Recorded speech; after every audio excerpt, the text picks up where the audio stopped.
Alright, you're up. Hey everyone, I'm Cameron. This is Crash 1, NST. I'm going to be doing some all gems here. The objective basically is to get all the gems in the game and unlock the secret ending. So I'm just going to go ahead and start.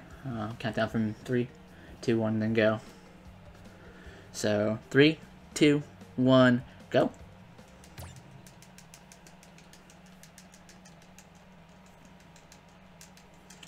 I have Depp in here with me. He's okay at this game too. Yeah, I'm here. Commentating. The first bit of this game is kind of straightforward. You do just a lot of 80% passes. Not in this level in particular, but a lot of Island 1 just consists of kind of going through the 80% route of the level. The game is kind of primitive and there's not a lot of movement options, but there's really fun and neat ways to go faster. Yep, like in this first level, he'll be getting 3 of the Aku Aku masks, which gives him invincibility and he runs faster and breaks all the boxes around him. So it's really helpful, especially in all gems when you need to break all the boxes. Yeah, breaking the boxes is really slow in this game, so invincibilities are like super important, especially in this category. It makes you run faster and it makes you grab boxes faster. Like there'll be a wall of boxes up here that just is so much easier to... I missed one. But yeah, it's just so much easier to break everything. And then this line of boxes is so much easier to break too. Yeah, if you didn't have mask form, you'd have to carefully bounce across all the boxes. But with the mask form, you can just run across them all. Yo, Evil, thanks on the good luck. Okay, I should have chat open, hang on.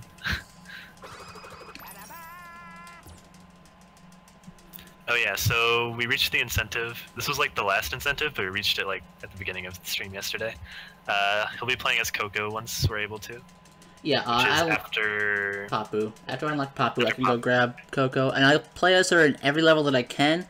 The bosses and the hog levels don't let you play as Coco, unfortunately, right. So I won't play as her then, because the game will not let me. But I'll play as her when I can. So this next level is Jungle Rollers. We can't get the gem here, unfortunately, without the yellow. I think it's the yellow gem. I think so. You don't get all the way into the lab, which is near like the end of the game. Yeah, in the original Crash 1, you could get this gem your first pass. There's a way to get up to the boxes, but so far we haven't found a way to get up there with in this game. There's literally just 3 boxes up high that we can't reach. Yeah, it's unfortunate. It'd be really nice to have a skip for that. But we do have some skips in this game, which hopefully I'll show off in the next level. Hopefully. You got it. It's a pretty precise jump, so if I don't get it, it doesn't really matter that much. But it saves a lot of time if you do get it, though. It saves quite a bit of time, versus coming back and having to do the level later. What you're seeing now is just me kind of going through the level. Hugging turns and stuff is really important. Jumping up hills is pretty important. It's not like a huge time save, but it's faster than just walking up the hill. Or also, throughout the level, he was still picking up most of the boxes along the way, so there would be less falling on his head right now. Yeah, that's important for the 80% routes. Yep. So even though he wasn't getting the gem, he was still trying to get as many boxes as he could that weren't too out of the way. So the next level is the Great Gate. It's pretty infamous in this game in particular for being kind of reset heavy if you're doing a completion category because of the skip that's in it. Basically, you would need the red gem from Slippery Climb to be able. I think it's a red gem. Yeah, it's red. Yeah, you basically would need that gem in order to do it, but here you can actually skip it with a pretty precise, with 2 precise jumps on the portal. Hopefully I get it. It's pretty hard. It's probably the hardest trick in the category, and it's right at the beginning of the run, so hopefully we can get it. Yep. So there's a chance he can fail it, where he'll just fall and die, in which case he can retry, but if he accidentally enters the portal, that's when you just have to keep going and come back later to finish the level again.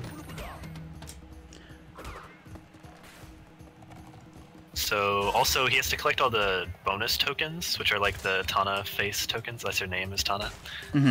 So he can enter the bonus level because those boxes also count towards getting the gem. Yeah, unlike the original, the boxes actually count in the bonus in this game, so you have to go in them. And that's what's fun about this category, because a lot of the bonuses are super cool and have neat optimizations to them. There's a couple in particular that are really, really fun. This one is kind of bland, but... This one's a little bland, but it's the first bonus that you see in this category. So the skip will be coming up after this bonus. It'll take a second to focus on that.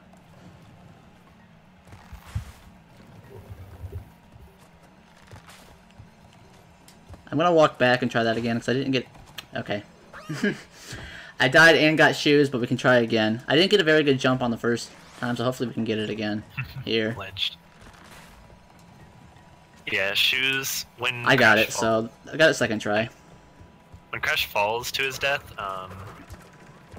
he can either just die and the animation's pretty quick and you respawn, or his shoes decide to come flying up and it takes an extra like 5 seconds, it feels like. So you hope that that doesn't happen, but he got the shoe animation. The reason I went back and tried again, instead of just jumping from where I was, is if I'm in an awkward position on the first jump, I like to just go back and do it that way, rather than trying to readjust myself on the portal, so I don't accidentally walk in or walk off for whatever reason. That's a good idea, I never thought to do that. Yeah, it's just saves me a lot of trouble. And I tend to mess it up when I like try to readjust myself from there. But we did get it, so second try is not bad. It doesn't lose that much time. It's like 10 to 15 I didn't know what seconds, that I didn't know what that fire cycle was, so I didn't attempt to go there. If you die up here, you have to go back to the bonus. There's like and do the skip again. No checkpoints up here. So rather play it safe. I wasn't sure what cycle that was on. Yeah, no, I always wait for that fire just in case. 'Cause if you if you don't see it die down, it could build up the moment you jump or something, so... Yeah, if I have a mask up here, you just damage abuse through it, because the next level, boulders, takes away your masks. So, yeah. If you do have masks up there, you just want to damage abuse as much as you can. Yeah, for some reason, boulders and the hog riding levels just take away your masks and you just don't have them anymore. Normally they carry across from level to level, but... Those are the levels that take them away, so you want to be aware of that when you're playing, just so you can go faster with some damage abuses. Yep. This is boulders. This level is extremely straightforward. You basically just hold down and jump for the most of the time, and you grab the boxes along the way. You can save a really small amount of time hugging turns, but... Yeah, it's about a part, second. It's not like yeah, the most important thing. The boulder will break most of the boxes for you too. You only have to grab a couple yourself. Yeah, unlike the original, the boulder doesn't just randomly bounce over all the boxes. Thank God.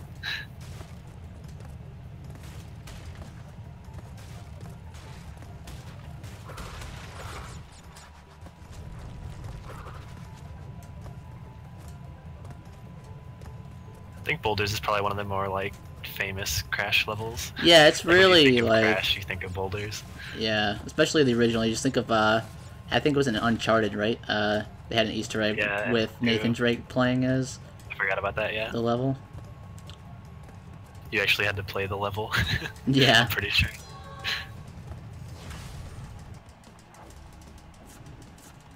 Wonder if you could zigzag in Uncharted 4. Yeah, zigzagging. That was a movement option in Crash 1, the original. Or in all the Crashes, the originals, where you could zigzag while you're in the air and go faster. But the thing with doing that in this game is it actually slows you down. Whereas in the original, it makes you go faster. Yeah, going diagonal is slow in this game instead of faster, which is weird. So next up is Upstream. Upstream. The Pac-Man World run, you saw zigzagging. You saw a lot of zigzagging in Pac-Man World, because you can actually zigzag on the ground in that game. And in the water, and you really see Pac-Man zigzag. Unlike Crash, it's not super noticeable. So this is Upstream. This is an any % pass right now. We won't be able to get the all the boxes here yet until much later in the run, so I'm not gonna worry about it. And thank God we don't have a skip like in the OG, where it's like based. I don't know much about that. It's based heavily on pixels, and it's pretty tough to get. You can ask Tept about that one. It's extremely annoying. You can skip You can like get on top of the level near the end and just kind of walk and get the 2 boxes back there. Oh, is that what happens? You get on top of the level? Yeah, Okay. you kind of walk on top of the level. I don't know much about it either, but I just know it's like a based on the pixels and shit. And it's really annoying. And I'm pretty glad it's actually not in this game, because it's pretty hard skip. I'd say most of say it's the hardest skip in the original. Oh yeah, Crash 1 and 2 were in this marathon, so you saw zigzagging. Yeah, you probably saw you probably saw zigzagging earlier in White Paws or Evil. I think Evil, yeah, Evil ran Crash 2. So you saw some zigzagging. Here you won't see any, because if I try to do it, I'll probably die over a hole, just because of how much it slows you down.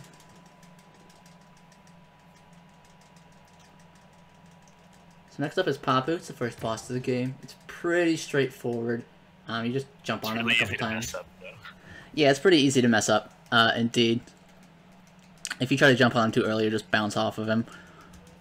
Yeah. Shout out to Dusty Eel for finding out you can jump on him right away at the beginning of the fight. Or at least pointing it out to everyone else who didn't realize, yeah. I like to make that fact known every time I do this in a marathon. Yeah, might as well, yeah. Literally none of us knew until he pointed it out. We're like, oh. You tried giving your best wiggle waggles in the run? That's Papu. Very straightforward.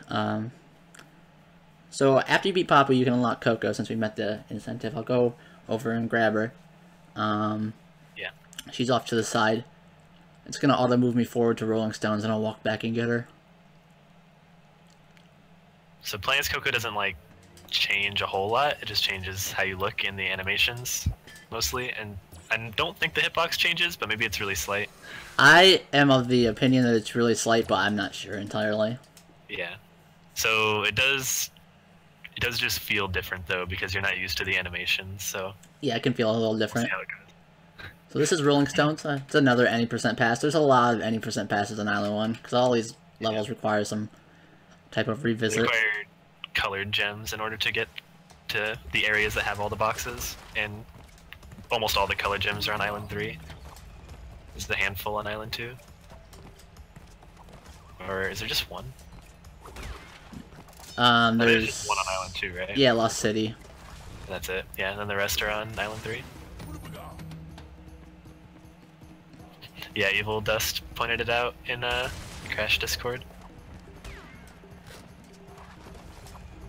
He was literally like, does Depp just not know, or does no one know that you can hit him early? Turns out no one knew. Well, I thought I was the only one, and then I asked everyone else, and they had no idea either. So here's a cool trick you can do. You can just run on the side of this level with invincibility. Makes it life a lot easier. And saves a bit of time rather than jumping. Since Mass Form speeds you up so much, it's better to just run across the scenery than to jump with it. You get more out of the Mass Form that way. When you're in Mass Form, every time you jump, you slow down to like normal jump speed. But when you're on the ground running, you're going faster. So you try to jump as little as possible. You can donate anytime. Yeah, you can donate anytime. Loading screens are long as shit in this game too. Like.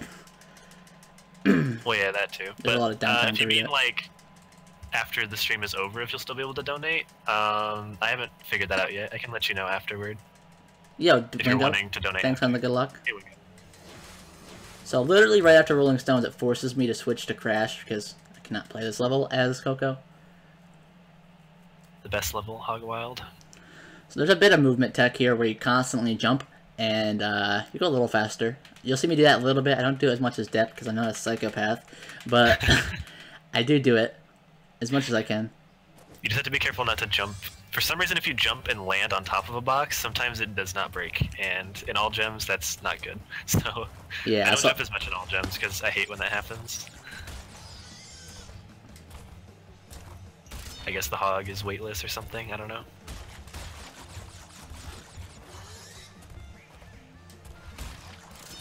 So, at the end of this level, there's a pretty cool trick you can do where you damage abuse off of a native with a shield and fly yourself, like, into the portal. You can grab the gem at the same time that you do that, but it's kind of precise. I'm not that great at it, so I'm not going to go for it, because it's a pretty big time like loss. Half a second. It's like saves half a second, but it can cost you like 17 or something. Yeah, it's a pretty big time loss, so I'm not gonna go for it. This last hog is pretty infamous, but if you kind of do a little zigzagging, you can make it a lot easier on yourself. Yep, since it slows you down to zigzag like that. So that's literally the one time zigzagging is good in this run. Because you want to slow down, just to make it safer. You can make it without doing that, but it's really annoying. Yeah, that last hog is pretty infamous too. A lot of people casually just couldn't get over it. It's just done wrong. Like they just made it wrong. I remember PewDiePie's video of him playing it, and he died over and over and over on it. It was pretty hilarious. I'm pretty sure it's one of those cases where they had like one tester and he somehow got lucky and jumped it first try. I'm like, alright, good enough, let's move on. So this is Native Fortress. This is where the run gets a little harder. The any percent pass at this level is kind of difficult. Yep. The game is really cycle based, so you just want to... I'll try and explain it as you're doing it so you can focus. You basically have to go as fast as you can the entire level to keep up with the fire cycles that are going on, because they're going on from the moment you load in. So the first layer, where he was going left, just goes as fast as he can and tries to climb up to the second layer quickly.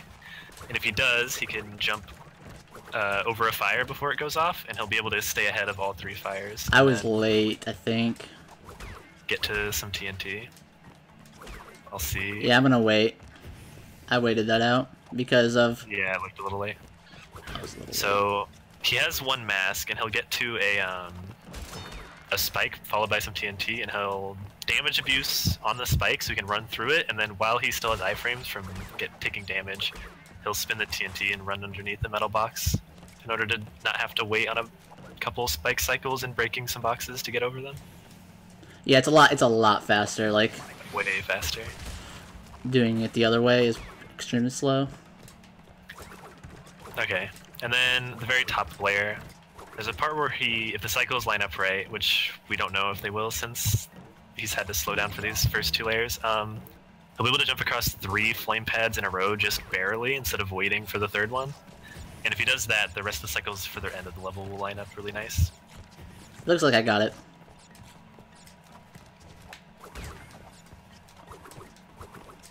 This is one of the more fun levels because it's... I got hit, but I still got the better cycles, which is still fast. Yeah, he got hit because he jumped a tiny bit late into the first fire, but the way the fire animation works is weird. You can be literally inside of the fire when this starts. That's my fault. I kind of felt like that was going to happen. Yes, that cycle is extremely weird for me. It's not usually like that, but I'm not just going to wait out this stuff now. Templeton, for this marathon we were just using my Twitter as the Cold Ones Inc. one, but we'll probably make one soon and a YouTube channel to put all these highlights on. This doesn't usually happen here. Yeah, when Native Fortress goes bad, it goes bad because it's so cycle based that when you end up off the cycles and dying, like you don't know how they are really. You're not as practiced on it, so I'm not practiced on the other cycles at all. Like I'm very practiced on the fast cycles, which I normally do pretty fine, but blame Coco. Coco does feel a little weird for me, I will say that. Her jump animation is the part that throws me off. Her animations are slightly different from Crash's. It can throw you off, for sure.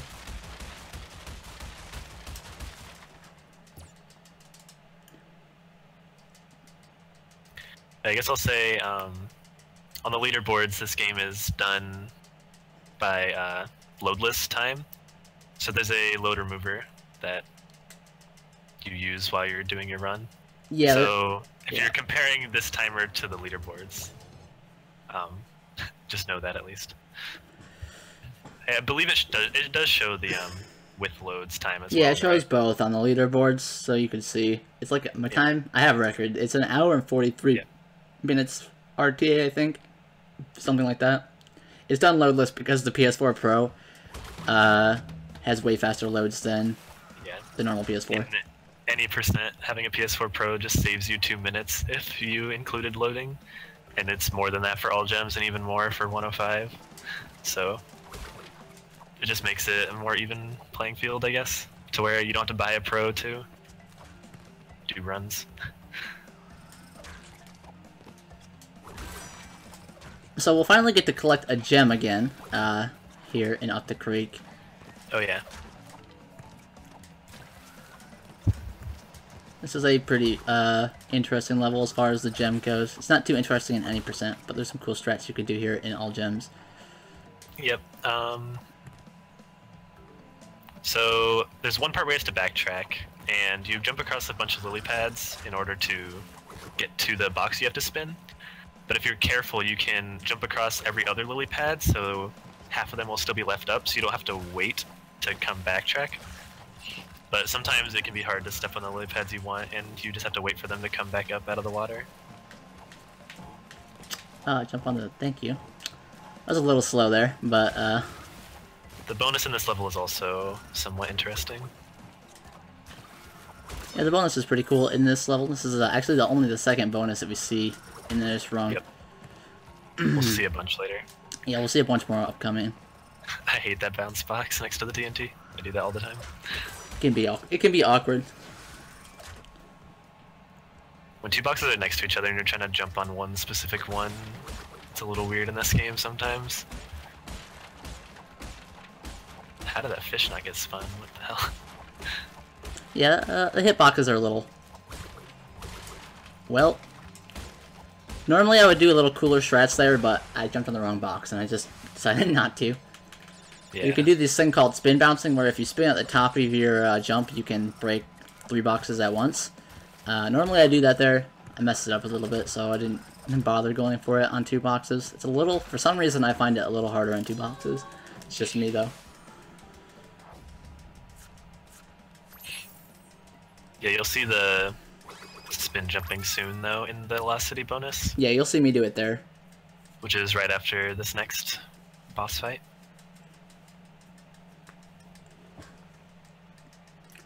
The next boss can give a lot of people trouble casually. But if you know what to do, it's not too hard.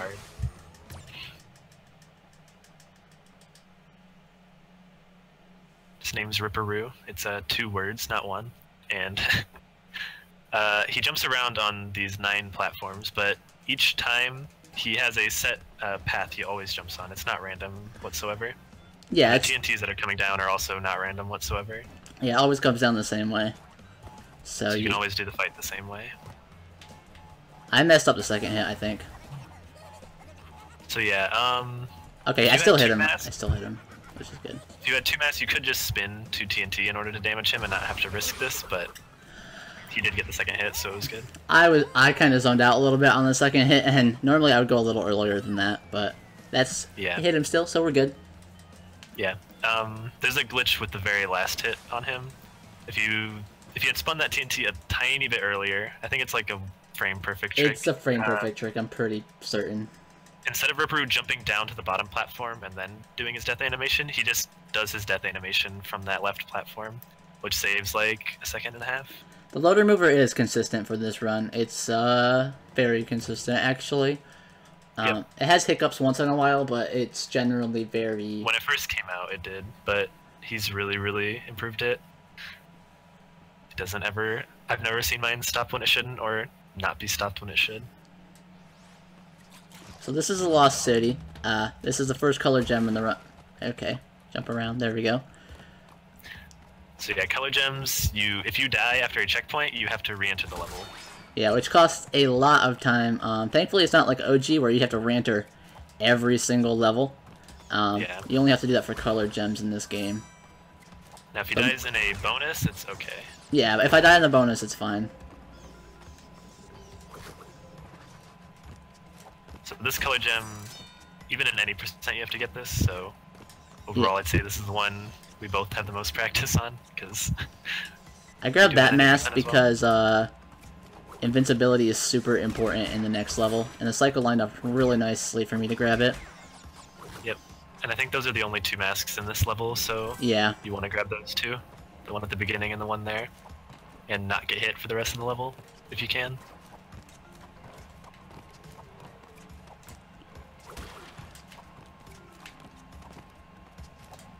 When he gets to the top here, he'll be entering the first bonus. There's 2 bonuses in this level, and this will be the first Brio bonus we've seen, I believe. Yes, this will be the first Brio bonus. They're generally a little bit harder and have TNT involved at the end or somewhere, so it's always a little bit scary, but not this really. Brio bonus isn't so bad. No. If you mess up the timing on your first spin, you can just end up spinning the TNT and dying, but that doesn't happen too hard. It's not too hard to time.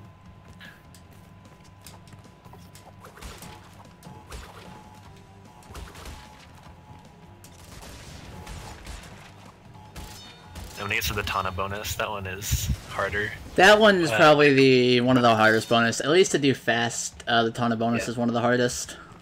Playing casually, it's not hard. You just bounce across some boxes, but doing it fast can be fun, and it saves a good chunk of time.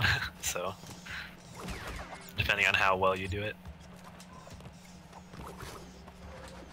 So hopefully it goes well.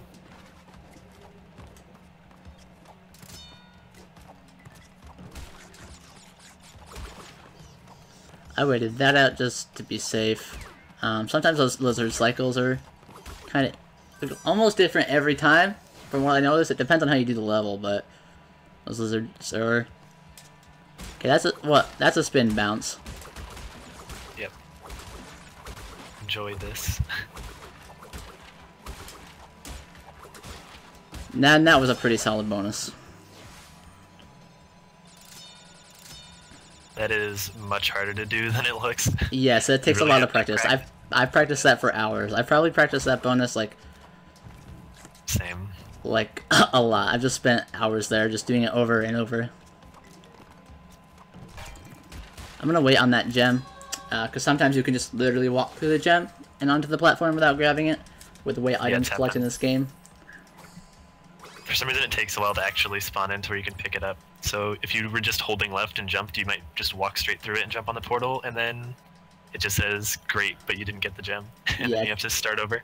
It's a pretty big risk to do, especially in a marathon, so I'm just going to stand there and grab it for a second. Just lose a half a second or something just to make sure. Okay, so Temple Ruins is up next, and I mentioned invincibility is really important for breaking boxes. This is the first level where you'll see how important it can be. Right off the bat, you get mask form, since you come in with 2. Yeah, ideally you want to come in with 2 here. It saves a lot of time, not only because you move faster and get to break all the boxes, but since you move faster and get to break all the boxes, you make some cycles that you couldn't make otherwise. Messed up the cycles, but it's fine. Oh, the TNT didn't blow up. I hate that. Yeah, that does happen. Knowing the like AoE of the mask form is a little strange.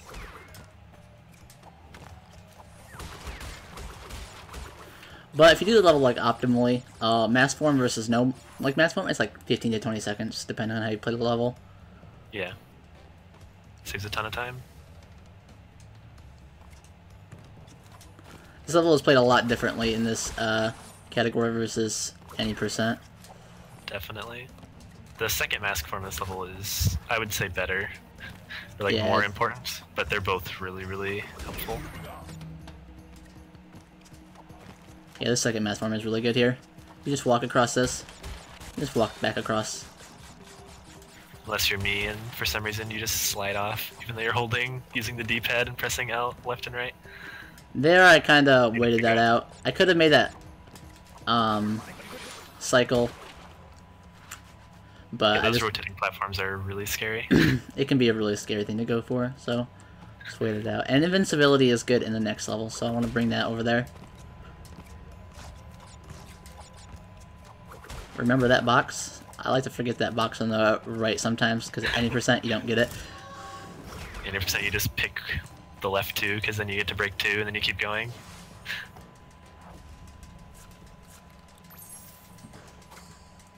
So, besides City Fortress, this hasn't been so bad so far. This has been solid. I'm gonna read a donation real quick. Oh, Pestilist donated $5. Hell so yeah. not much, but I need to donate to thank everyone for an awesome marathon. Well done, everyone. Thank you, Pestilist. Your run was amazing. I actually hadn't seen any Birth by Sleep before, and that made it look actually pretty fun. Yeah. Birth by Sleep was awesome. That was a great run. Good job. So this is Road to Nowhere. The bridge levels are infamous in this game. The very start of this level. There is a trick you can do here. Well, it's not really a trick, but you can, if you have mass form, you can run on the ropes and go a lot faster. Normally I would do that, but I don't find rope running very consistent with Coco, so I'm not gonna do it here. Yeah, it's Coco. It's consistent with Crash for sure. Like I could be delusional, but I've tried rope running with Coco and I don't find it consistent. So I think it's just inconsistent in general. The ropes are just. And I went back and grabbed that token for no reason. It's unbelievably precise. Oh yeah, that token. Yeah, no. He's just doing an 90% pass because again he can't get the gem without the, I believe, red gem. Yeah, without the red gem. Some part of my brain decided to go back for the token. I don't know. I think I do that every time too, or pretty often. So up here you can do a neat thing where you can, I like to call it juking the hog. You come on the right side, and you go to the left side. You don't have to hit him or slow down for a middle. I prefer to just jump on the rope and jump over his head. Here's a nice rope run, or a cool trick you can do at the end there. I don't like going over that hole at all, because it's a pretty hard jump. So I do rope run right there, whether I'm Crash or Coco. Getting up on the rope is very difficult. To do it fast, really it's hard. Yes, it's one of the hardest. Very thin, and I guess I haven't talked about this yet. The hitboxes for Crash and Coco, the bottoms of them, instead of being flat like rectangles, having corners, they are rounded. So when you're on a ledge, you have the potential of slipping off the ledge because of that. Yeah. So the ropes are already thin, and then with that included, it's really difficult. Yeah, it's very difficult to do fast. You can get up there like and go really slow, but in a speed run, you don't really want to do that. So it's hard and it's very risky to go for. Eventually, just get muscle memory on exactly how long to like push left or right to end up lined up on the rope, and you can see visually too. This is Boulder Dash. This is another any % pass. Yep, you need the purple gem. You need the purple gem from Lights Out to get all the boxes here. So I'm just gonna stroll through the level. It's kind of a boring level. Yeah. Just boulders too. Yeah, it's just essentially it's boulders but longer. Yeah. The same rules apply here. You just want to try to hug corners the best that you can.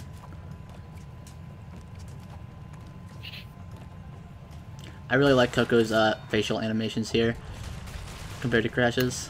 Oh yeah, I've never actually looked. Oh yeah, wow. Yeah, they're different than Crash's. The time in. I just kind of assumed she didn't have any of the boulder animations like Crash does, but that's kind of cool she does. I've never actually played as Coco in Crash 1, I don't think. Or if I did, very little to get like the achievement, maybe. Yeah, there are achievements for Coco, so. Yeah. I played as her very little too, because it's slower to play as her, but yeah, it is fun. It is fun to play as her. Makes it refreshing, I assume. Yeah, it's a little different. I prefer her spin sound personally to Crash's. It's just me. I don't know it enough yet. Okay, next is Sunset Vista. I think this level really sucks in all gems compared to any %. Any % is a blast, but any % you can do a lot of cool tricks. There are some stuff you can do in the all gems pass, but it's you have to wait on a lot more cycles than you would in any %. Yeah, since you have to grab all the boxes, you can't rush too much. Call your level Sewer and Bear all the time in Crash 2. Sewer 2 and Bear 2, yeah. Thanks on the luck freshness, I appreciate it. So normally in any %, like we said, you could wait, or you could just go right away on that fire cycle, but since I had to grab the box at the beginning, I'm not allowed to do that. Yep, that's the first thing that makes it suck, and because of that, the first bat cycles are really annoying as well. I actually made the fast one. Oh yeah, you actually got it, cool. And 90% that's like completely free to get straight across those bats. I got hit by those bats somehow, so... Oh, the very last bat didn't die, dang. Yeah, that happens sometimes with the bats. The bots are pretty weird in this game. Yeah, sometimes you spin one bat and it ends up flying through a bunch of others and then they're all dead, but sometimes you spin it and it only kills like the one behind it and then the rest are still there. Yeah. You didn't expect them to be, so...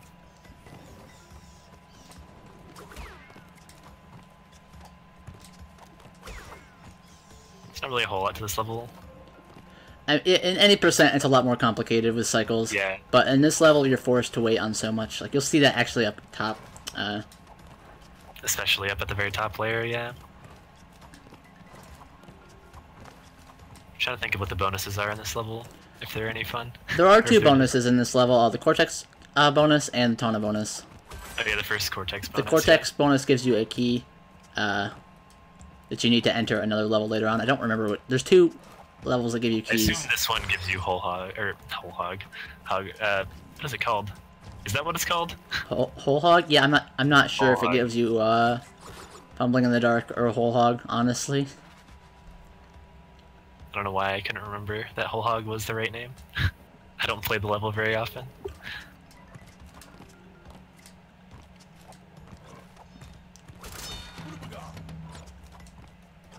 So leaving this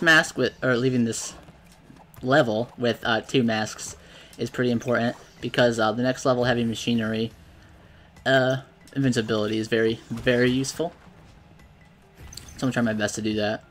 Since I lost a mask earlier to a bat, I'm not going to be able to do any real damage abuses on the top layer, unfortunately.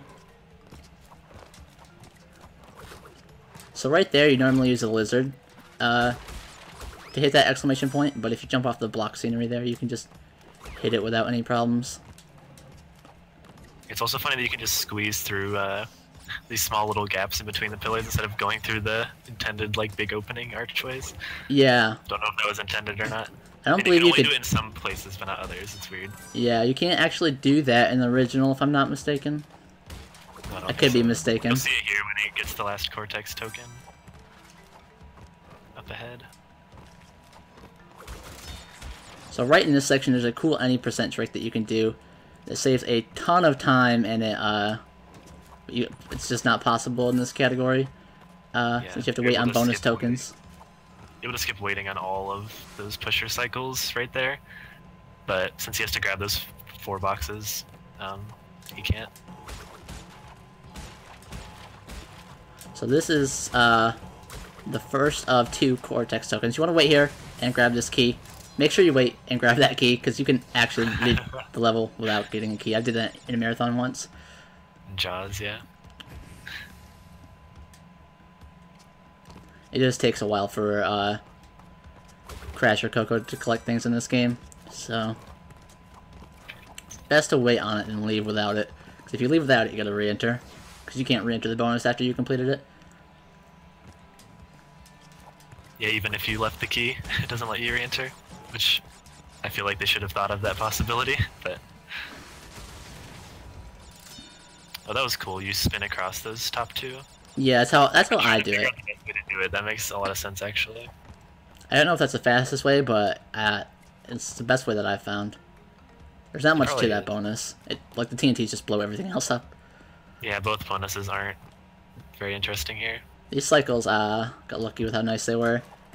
Those cycles at the end can be really horrific sometimes, so you can wait, like, forever on them. Sometimes they just don't line up with each other like they're supposed to.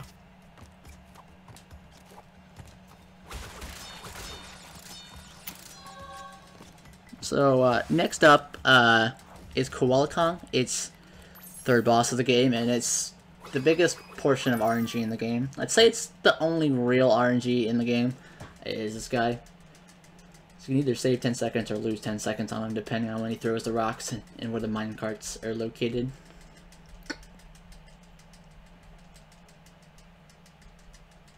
Yeah, it's really the only part of RNG, I would say. We don't have any way of manipulating it yet. Yeah, so. we have no idea. We have theories, but pretty sure they're just theories. So at this point in time, we can't do anything with this guy.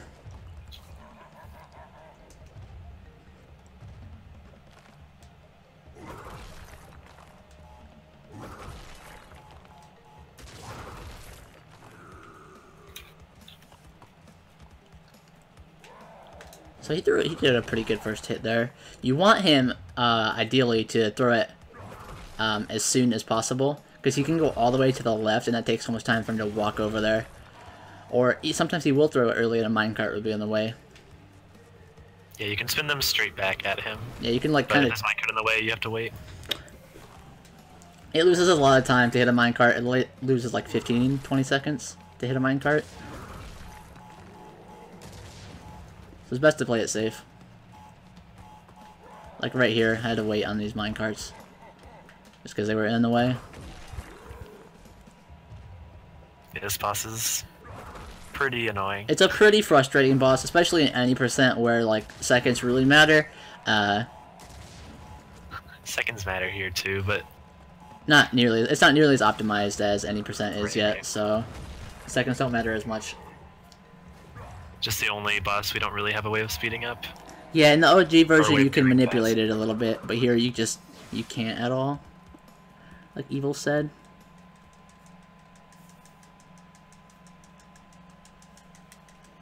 So next is Heavy Machinery. This is a pretty fun level in all gems. You get a lot of mass forms and you can do a lot of. There's some cool bonuses in it.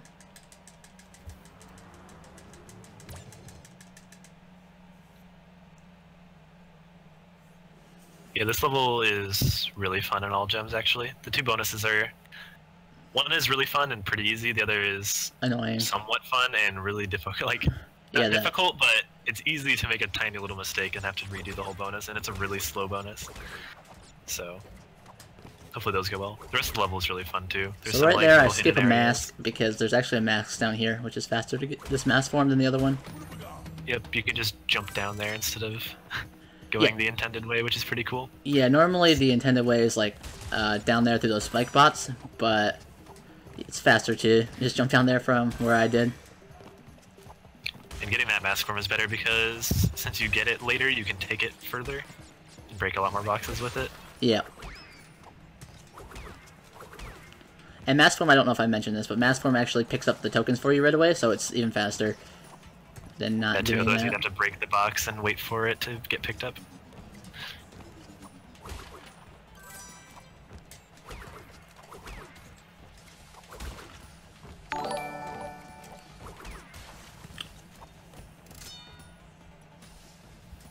So this taunt bonus is one of my favorite bonuses in the game. It's just, it's not too hard and it's pretty fun to do with the spin bounce technique that we saw in the Lost City.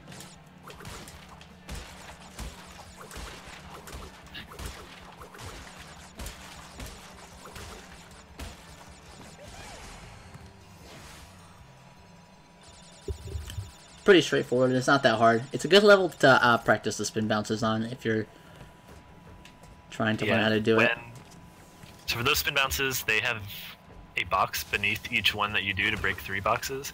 And when there's one box beneath the one you're spin jumping on, for some reason it makes it much, much easier to jump after doing the spin.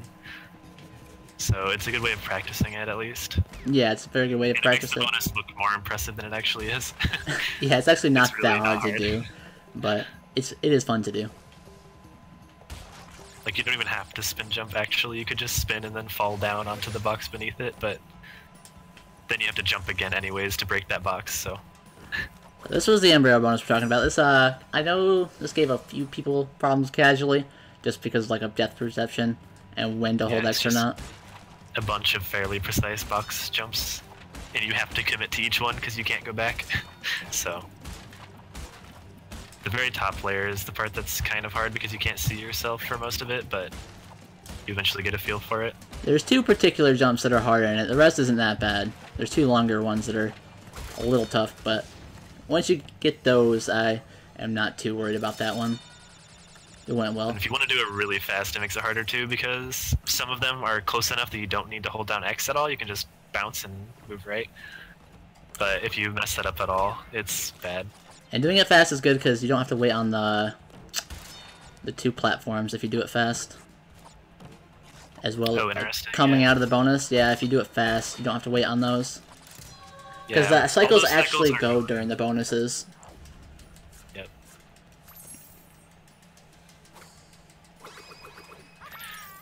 Okay. I'm gonna read another donation from my friend Saki, one of my IRL friends. He donated $15 and just said, hang on. Okay.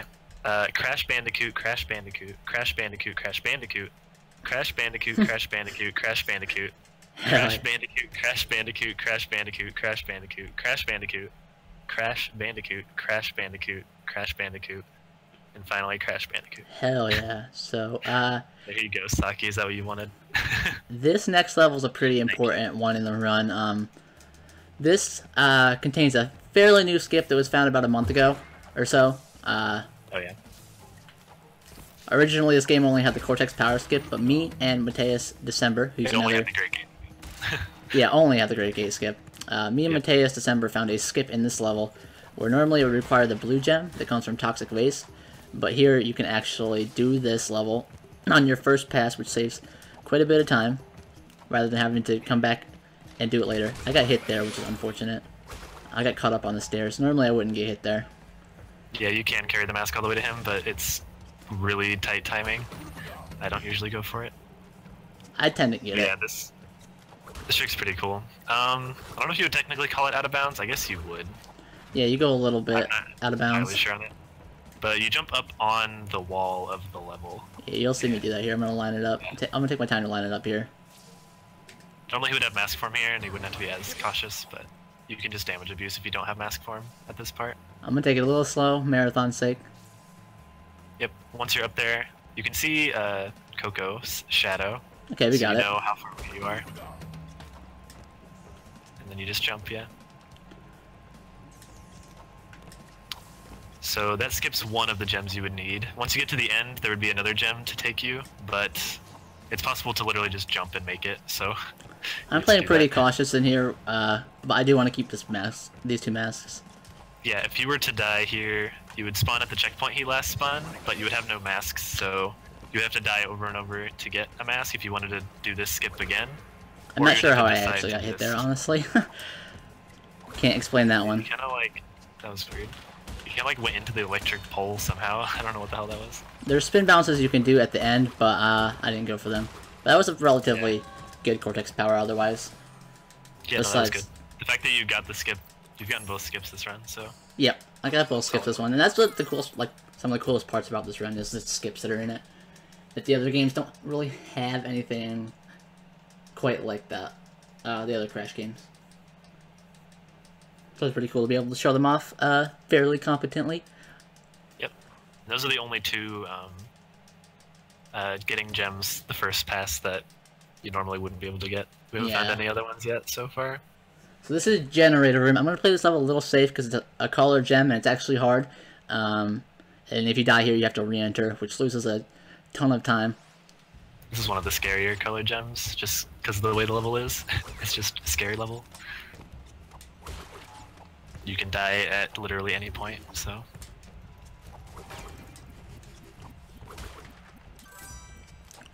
It's a very fun level in any percent because of how fast you can actually go. But in all gems, it's just super scary because dying is just like, well, let's gotta come back in. It's somewhat late in the run, so it's always a little scary. There's a lot of cool corner cutting you can do here, but I'm not gonna do a lot of that here. Yeah. Just play it safe so we don't have to start over with the level. This bonus is not too challenging here. You kind of just jump across the boxes. You can do the entire bonus, I believe, without holding down X. You just press it once to get on the first box, but it's hard and the top layer, like the top two boxes, are kind of hard to maintain it. Yeah, I don't do it. I do it for the last four because it's descending, so it's really easy. But so you might have seen that you could see the level down below during one part. You can't jump down there. We have not found a way to get down there. Yeah, you can't jump down there, reminder. There's death flames all over the place, so... I've tried a lot, actually, so... That wouldn't help in all gems, obviously, because... Well, I guess you could just get, like, those two boxes and backtrack if there was a way to do it, but there's not. I'm gonna play this a little bit safe. Jumping to that can be awkward. And there's diagonals you can do there, I didn't do them all. I'm just bitching out a little bit for marathon's sake. Normally I do that every time, but I want to get out of here alive, so. You got through it. The rest of the color gems aren't too scary, besides maybe Slippery Climb, but... Slippery Climb is a little scary. Getting some of the boxes is the hard part. They're kind of tucked away. But... And you want to take 2 masks into the next level. It makes it a lot faster to get all the boxes. Oh, yeah, definitely. Much, much, much faster. This is like one of the most important mask forms, I think. Yeah. Especially in all gems. Yeah, it's like up there with Temple Ruins in terms of importance.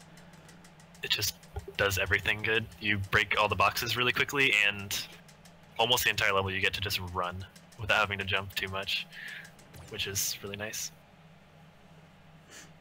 Unfortunately, you can't run the entire time. You do have to jump over some barrels, but... Yeah, for some reason you can run through spikes with invincibility, but you can't run through the barrels these guys throw. It's pretty interesting. Yeah, for some reason you automatically do this whole jump animation over it. That's really slow. I don't... It's really strange, actually. So this right here is why it's important. Like, you can just grab those, collect the token real fast, without, like, having to wait a bunch. And there's this too, which is really slow to get the bouncy crates without it.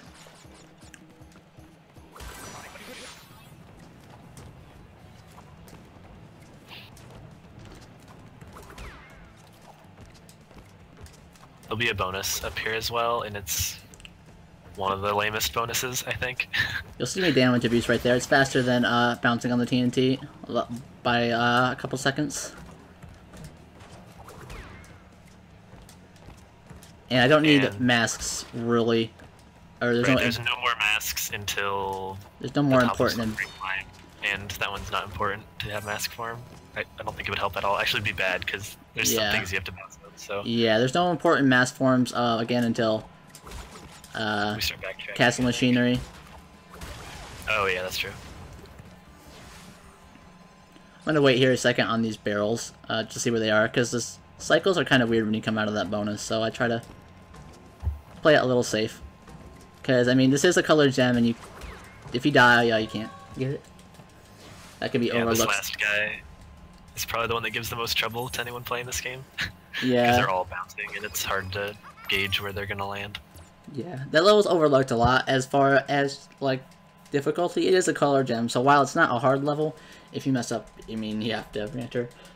Still play it safe at the end, just to ensure that I get the gem. So we have 12 gems so far. There are 27 gems throughout the whole game. There's 26 in the original game, but there's one DLC level, which we'll see at the very end, which makes it 27, and it's required for the category. So this is Pinstripe. This is another boss here. There's some fast strats here you can do, save about 4 or 5 seconds, but I'm not going to do them here, because I tend to just not even... I can go for them, but I tend to not even get it anyway, so I'm not even going to bother. Yeah, you're just able to cancel 2 of his shooting animations, which each one is 2 seconds, so if you can cancel both, you save 4, but those are the only 2 you can cancel as far as we know. You can stand right in that chair and not get hit. As long as Crash is in a cowering animation, like where he's like scared, oh yeah, you won't get hit. It's pretty incredible. You can also just hide behind the table, and the bullets don't pierce the table, which is funny. And you can actually spin his feet and kill him at the end. Yeah, you just spin the table and he dies. So the level after this is pretty infamous for being difficult. The high road. It's like, you know, people think of NST.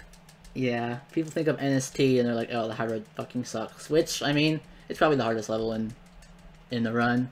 Maybe not this run, but in any percent, it's definitely like up there. And even all gems, it's pretty difficult as well. And casually, it is without a doubt the hardest because. Yeah, first time ever playing this level, you'll probably have a little bit of a rough time adjusting. There's all these turtles they put throughout the level, which the intended way is to bounce on them, flip them over, and then use them to get across big gaps. But the way air momentum works and bouncing off of things momentum works is like you almost cannot make it when you bounce off of turtles. It's almost easier to not use the turtles, which is interesting. There are some turtles that are already flipped over, and those are at least easy to use. They're slow technically, but they're way safer. I'm gonna play this pretty safe. As far as rope strats go, there's no reason for me to go out of my way.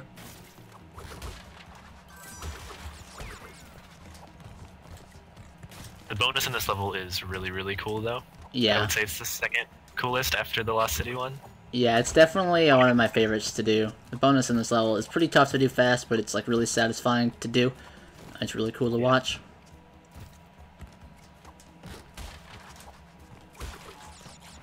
So normally, like in any percent or whatever, I would try to walk on all those ropes and skip these turtle bounces, but I'm just gonna bounce on all of them here.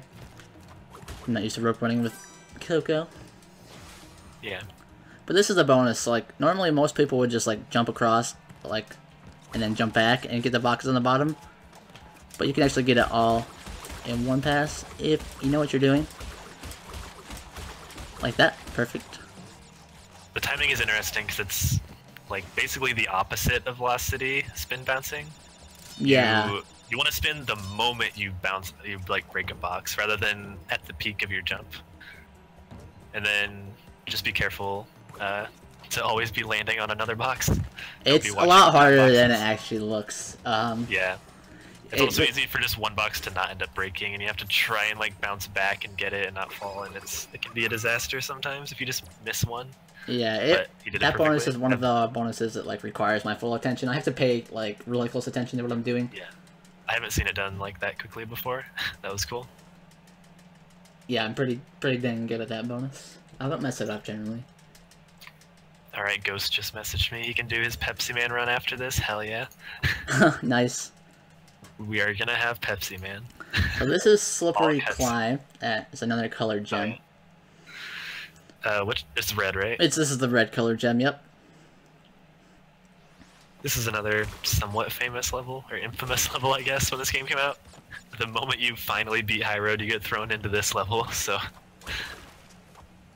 I would guess casually this would be people's hardest colored gem to get. I think it was mine when I first got the game. I think this color gem took me the longest to get. Being able to bounce or jump back into these little like cubbies that have 2 boxes in them. Oh no, that was my fault. That death was my fault. Damn. It's all good. Like I said, you can die before the first checkpoint, and it's all good. Yeah, I don't have to re-enter. But this level only has 1 checkpoint, so... Yeah, it's... You go back to the beginning. From even a far ways in. The, reminder, the world record for this category loses almost a minute in this level. It just can be a rough level to die in. Oh, did you really? I didn't know that. Yeah. I'm gonna wait around. You can jump straight to that bird from there, but I'm just gonna play it safe again. I don't want to die again. Good call. There's a cool trick you can do in this level, if you have a mask, when he starts doing the climb. I would have shut it off if I had a mask, but... Yeah, you can like just fly to the top of the level, but in all gems in 105 it's a little scary because sometimes the cycles break up at the top and then you won't be able to get all the boxes. But I think there's a way to do it where you don't get the max potential out of it, but you can still save a little bit of time. But since he doesn't have a mask, he won't be able to do it here. Yeah, unfortunately. After the run I can show it off if people want to see it. Yeah, there'll probably be time because due to our estimates, you'll probably be fine under it since you got both skips. And I got both skips, yeah. Even without getting either skip, I would have been fine. Basically, this spike right here to the left of me, you can just damage boost off that. Go on top of the level, just walk across the whole dang thing. It's pretty awesome. It's really cool looking. You literally just shoot up on... You ever do that in stream during runs, and people that are new to your chat they're like, oh my god, what the fuck? Wait, what? Because the rest of the whole game is so simple and straightforward, and then all of a sudden you just do that. You're like, wait, what? It's like the only trick in the game, really. The only glitch. There's a lot of cool strats you can do on this top layer, but dying is very costly in this level, especially since you have to re-enter. So I'm not gonna really do anything too exciting in this level. The bonus is pretty interesting here.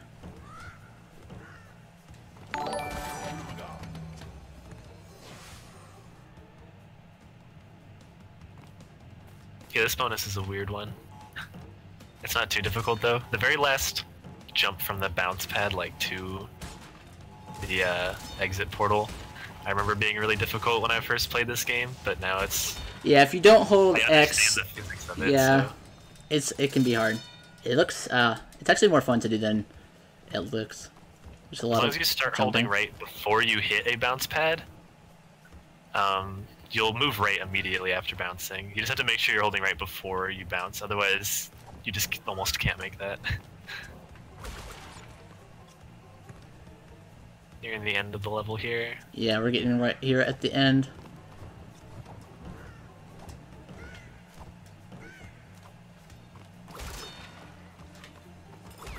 So that wasn't the best slippery climb ever, but it would actually save time over my PB, which dies twice. So this run is pretty solid so far, besides the Native Fortress mistakes and that death there. Yeah, it's really good.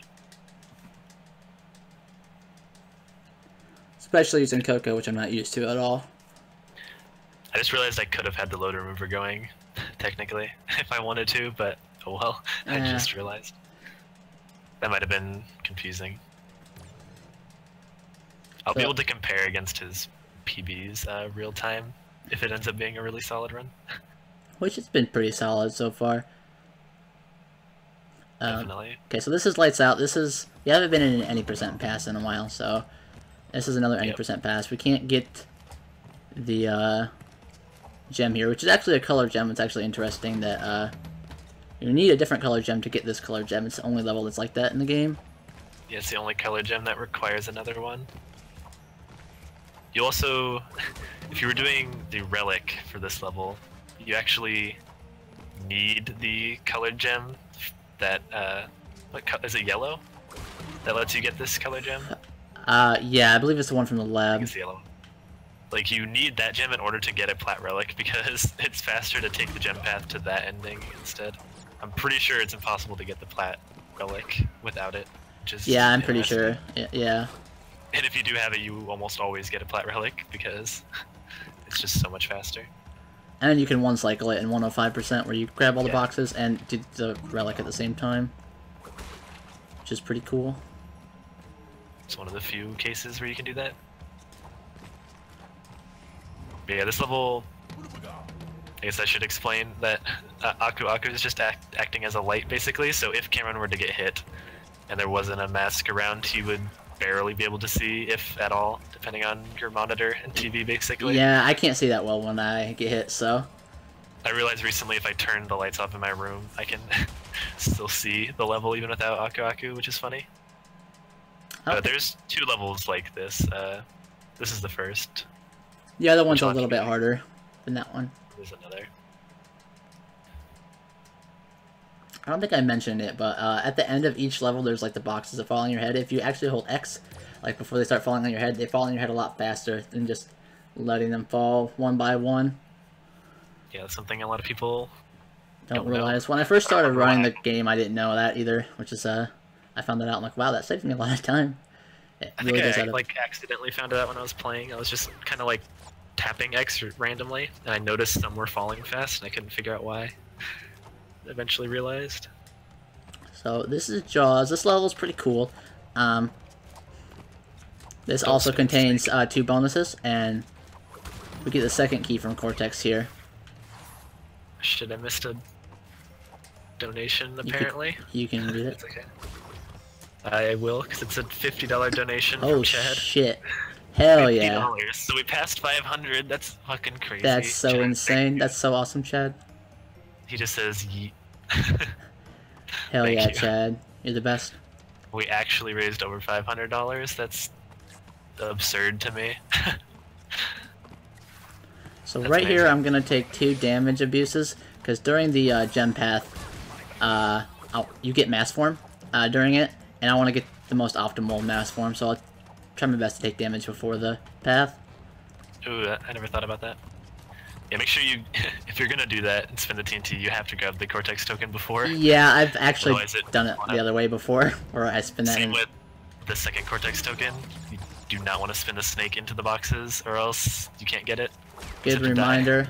That's a really good reminder, because I've considered changing my split name for this level, like don't spin the snake, because it's a pretty common mistake. You instinctively want to just spin it, and if you just spin it instinctively, it always snipes the fucking Cortex box, so...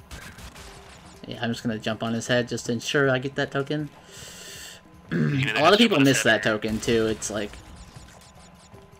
Yeah, it's hard to realize that that's where it is when you're playing casually. You're just trying to figure out where the hell the second Cortex token is.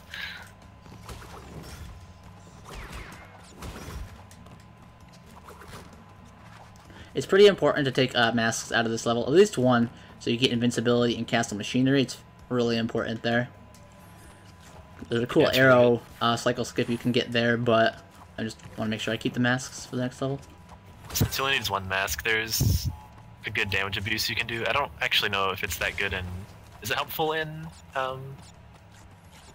Which damage abuse are we talking about? Oh, I guess you already passed that point. The one where you're coming backward on the fire. No, I didn't do that one. Yeah, I guess well, yes, I did. Yeah, I did. I did that and then off the TNT. Okay. Oh, that's right. Okay. I did 2 in a row there. Just to take the damage. It would be one of the damage abuse you could do, but since he has to grab some boxes, he can't cut the corner to damage abuse like you could in any percent. So I assume you're just gonna end up leaving with 2 masks. Yeah, I should. So that Cortex bonus is kind of annoying. You have to just wait a lot. Yeah, I found out on accident last time I was doing an all gems run that for those TNT you're standing on and waiting, you can actually, if you time it right, just jump off of the TNT kind of to the side and it'll blow up, and then you can just land back down where it was without getting hit, which I was surprised was possible, but I accidentally put myself in a spot where I had to do it and it worked, so... Yeah, I didn't know that either until you told me how hard that is to do, actually, because it might be easier than trying to time the bounce of the boxes. I'm pretty good at the timing now, but it could be helpful if you're struggling with that. Because I struggled with that bonus, like learning the bonus. I struggled with it for a little while, learning the timing. It's really annoying to get hit there. This bonus is dumb. This bonus sucks, it's boring, it's just... It just keeps stopping you, and in this game, when you're in these bonus levels that are side to, like, left and right like this, there's invisible walls that stop you from falling, like, forward or back, so you can't just jump around the pillars at all. You have to wait. These pushers are interesting. You just saw them be interesting. Yeah, when you leave the bonus, they can bug out, and they look tempting, like, oh, we opened up for you, go ahead in, but they can smash you, and if they do smash you when they're bugged out, it's really bugged, and you can just start getting smashed when you're not even anywhere near them, and it's really bad. It's really, really annoying. So I just wait. When you grab the gem, just wait a cycle, and you'll be fine. Yep.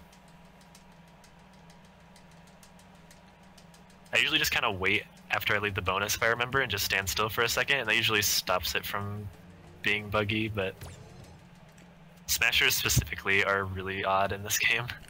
Yeah, they can bug out a lot. Things are, but smashers specifically can Specifically in Jaws, too, they, like, are really strange. So, something about leaving the bonus messes it up. So this is Castle, and any percent you take the gem path and just do the level, like... And in 105, your first pass, just take it. But in this category, you don't. And this is actually a really fun level, so it's another reason I like this category, that you get to do this level. It's really fun. There's one kind of cool damage abuse you can do. I don't know if Cameron's gonna do it. No. I would assume not.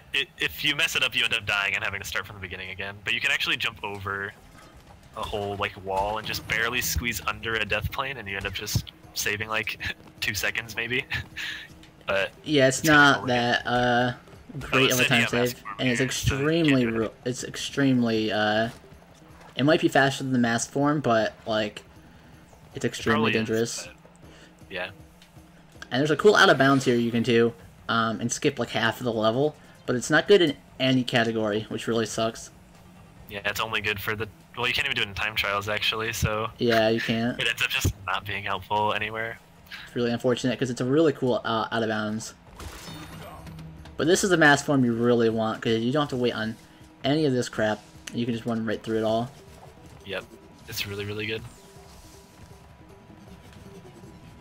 If you're fast enough, you can make it to these bouncy crates up here and break them all too. Soon he's going to get to some boxes down below that he has to bounce on, and something about them is really wrong, and they...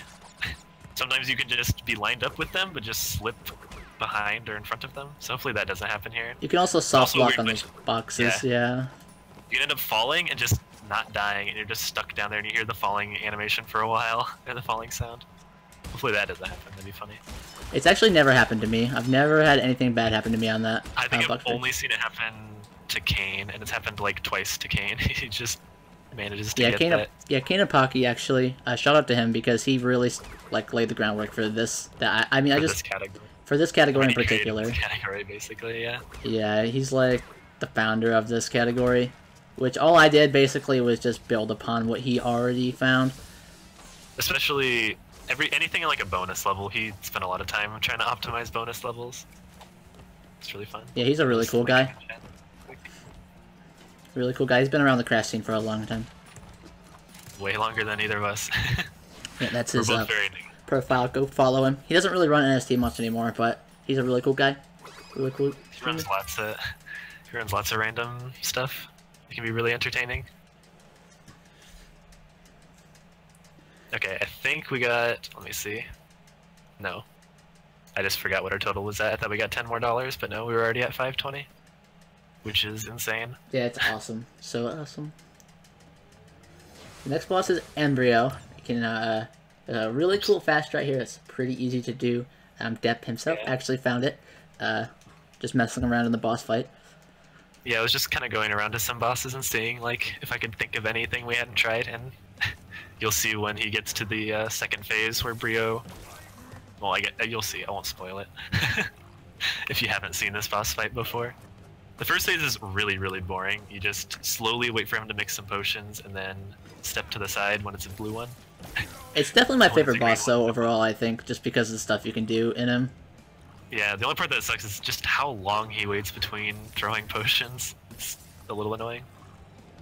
You can also soft lock, not entirely soft lock because you can quit out of the level, but you can break this boss to where he gets stuck spamming an animation and you have to quit, otherwise you can't kill him. It's kind of funny.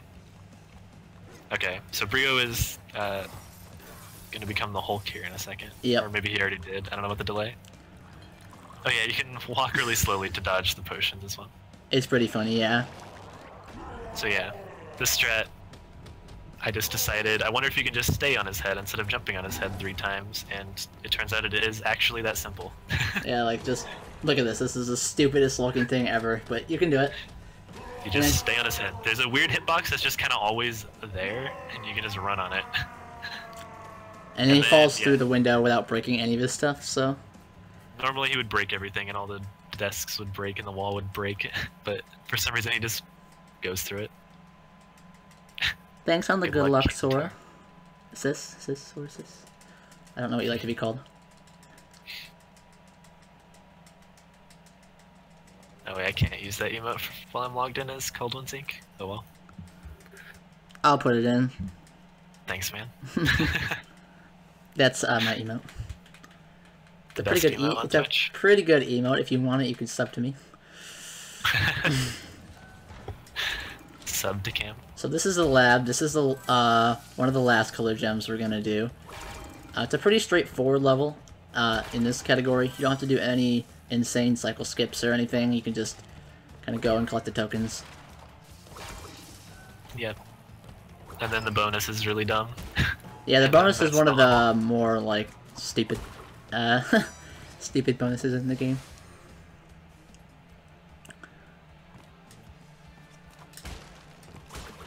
Basically, when he bounces off the bottom box, if he ends up hitting his head on the box above it, you have to leave and come back in. Because that was a very solid lab bonus, though.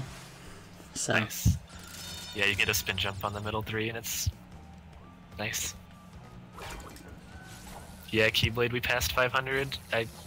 It's insane. Chad donated $50. Oh, I can update the top donators real quick for you, Chad. Which means Manny gets bopped out of top 5. Damn. Get fucked, Manny.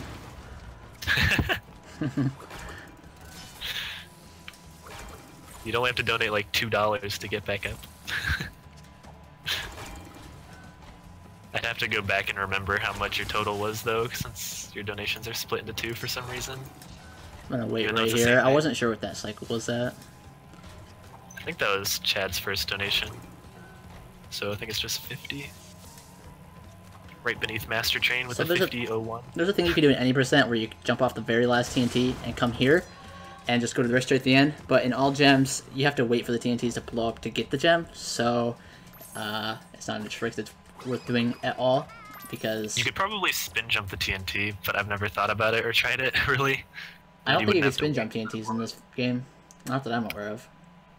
I'm not sure. You might be able to land on it and then spin and jump off, or use the damage to get to the gem.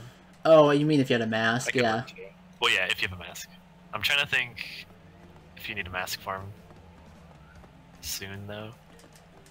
Not for a little bit, because Lights Out 2 actually takes away your masks. Okay, yeah. So we finished the lab, and right after that would be the Great Hall, which is where this run will end. But we have to backtrack and get the rest of the gems. So he's going back into Lights Out to get the very last colored gem.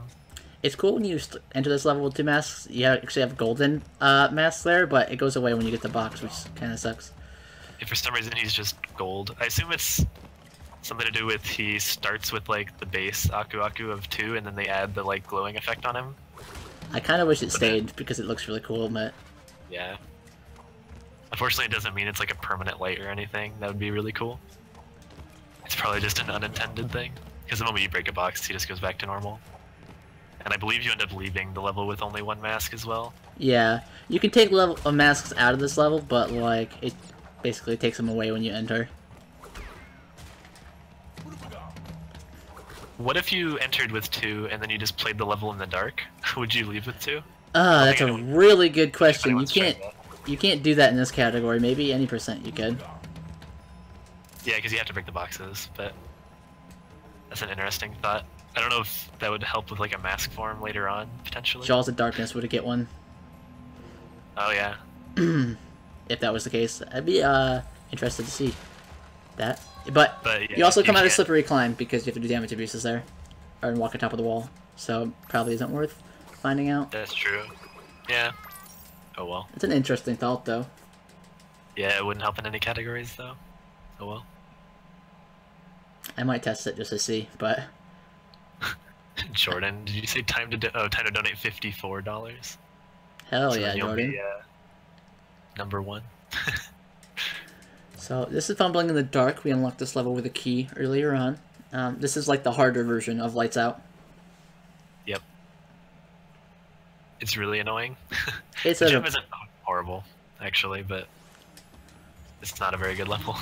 So in 105, there's a 1 cycle you can do with the Relic and Gem, and obviously if you die in the Relic, you start all over it, and it's kind of a long level, so.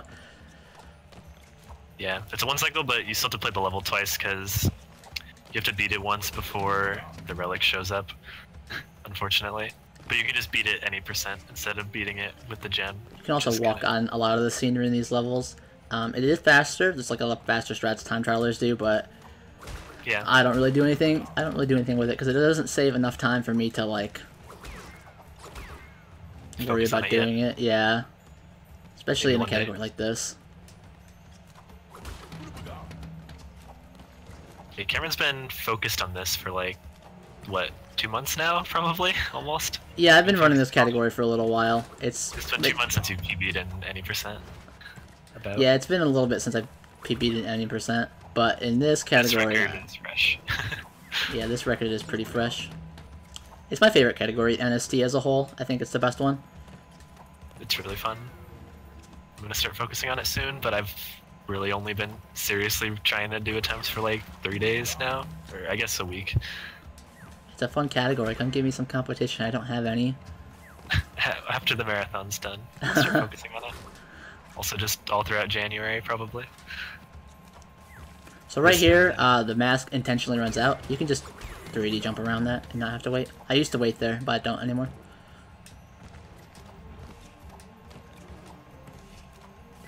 And you end up getting a mask because the first rat you spin ends up flying straight into one.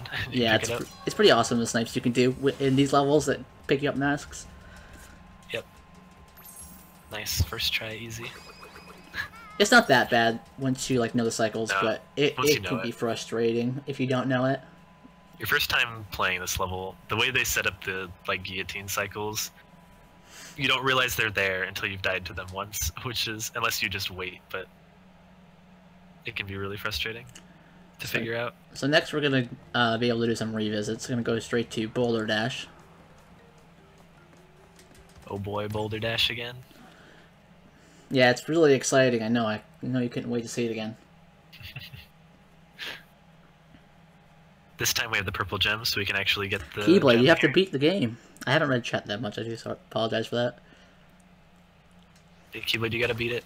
You gotta beat it and you gotta run it, and then be better Beat it than the adept. 105%, and then start running it. Yeah, definitely do. I would recommend doing all the time trials before you start actually speedrunning it if you're interested in speedrunning it. So you like run into a wall for a second as you were reading chat, I think. Yeah, I was trying to do both at the same time. Doesn't work out most of the time. But this is one of the levels where I tend to get away with it, looking at chat. Because I know it well enough, it's easy enough to do it. Yeah, Depp likes to die. This level a lot. Depp died here in a marathon once, it's pretty funny. Oh yeah. I forgot about that. Yeah, I start jumping and not thinking, and just there ends up being a hole in front of me after I jumped. I don't know where the hole came from. It's not like it's always there every single time you play the level. Fun fact, I've never died here, ever, in a run. Great checkpoint, though. Been a little awkward. But as long as I don't die, I kind of want that statistic to stay intact. You know, this level's not hard or anything, it's just if you aren't paying attention and you're just jumping a bunch for no reason, you might end up jumping into a hole. That can happen, yeah, if you're just over-jumping. Jumping a bunch doesn't really do a whole lot as far as I know. It's only downhill and uphill where it matters, yeah. So... You'll it's see, pretty slight. You might see right here, sometimes it lags before it. It lags a little bit going down. Just for whatever reason. Something about the boulder despawning is really laggy. So this gem path is really cool, like the aesthetic and everything. There's some weird depth perception with these plants, so I don't fuck around with them. It's really easy to die to this plant, but if you just spin early, it should be good. I was afraid because normally the second one gets sniped by the first one, but since he jumped, it went high, and I was afraid he was gonna die the second one, but it's good. Yeah, I haven't died to them in a while, but it can happen. So next is Whole Hog. This level is, I'm not a huge fan of Whole Hog. The camera is really janky. It looks like they didn't finish polishing the camera, is all. The level itself is fine, like, there's nothing broken. It's honestly like easier than Hog Wild, just because there's no broken cycle, like with the Hog, but it's just, you'll see just a little bit janky.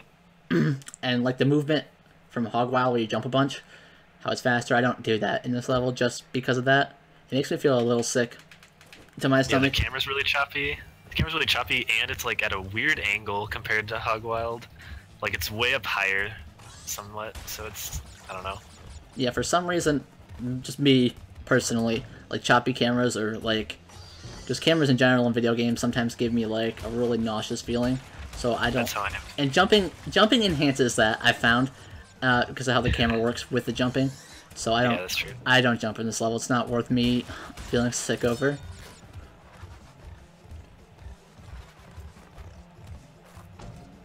I save a little time jumping. I don't play the level enough to. In general, the jumping doesn't even save a whole lot of time. It's just the fact that you can speed up this level makes you want to, of course. It's not very long either. Yeah, this level is, I would say, much easier than Hog Wild, and it's shorter, I'm pretty sure. If the camera was fine, it might be even more fun, but it's, you know. Yeah.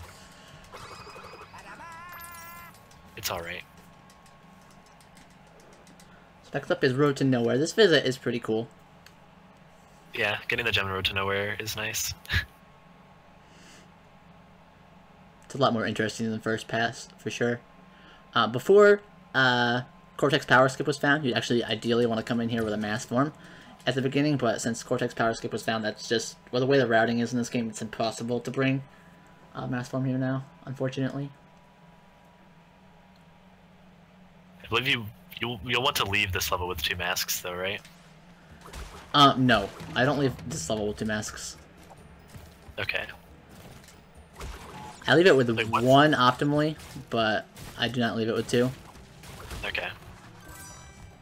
There's a part where you're gonna want to damage abuse. So Yeah, it saves a ton of time. The damage abuse, you'll see what I'm talking about when I get there. This whole area the red gem takes you to, and there's a whole intended way of doing it where you wait for TNT to blow up and it unlocks more boxes. I'm waiting on these hogs just so I don't get hit, just because up. how fast the damage abuse is.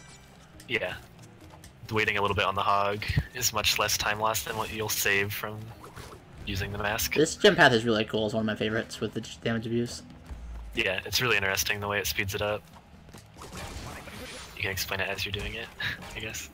So basically, you just damage abuse off that first TNT, which opens up that box, so you can jump straight to the top. Normally, you'd have to do like a little puzzle to like take care of all the boxes, but with a mask, you don't have to.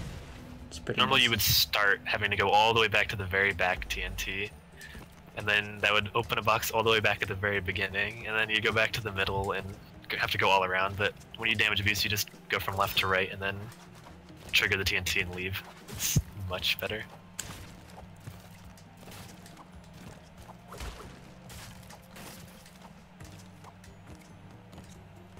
There's also a little bit at the end that requires a red gem as well, which you can actually access the whole area at the end without actually having the red gem, but there's no way to get to that first area, so yeah, it's just you can't get it the first pass.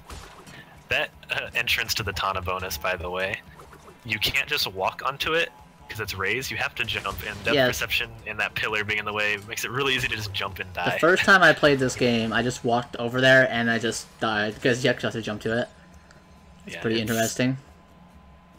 Good game design. You can do a damage abuse in that bonus. I decided, I went for it, then I decided not to after I missed the TNT. For some reason I struggle with that damage abuse, I don't know why.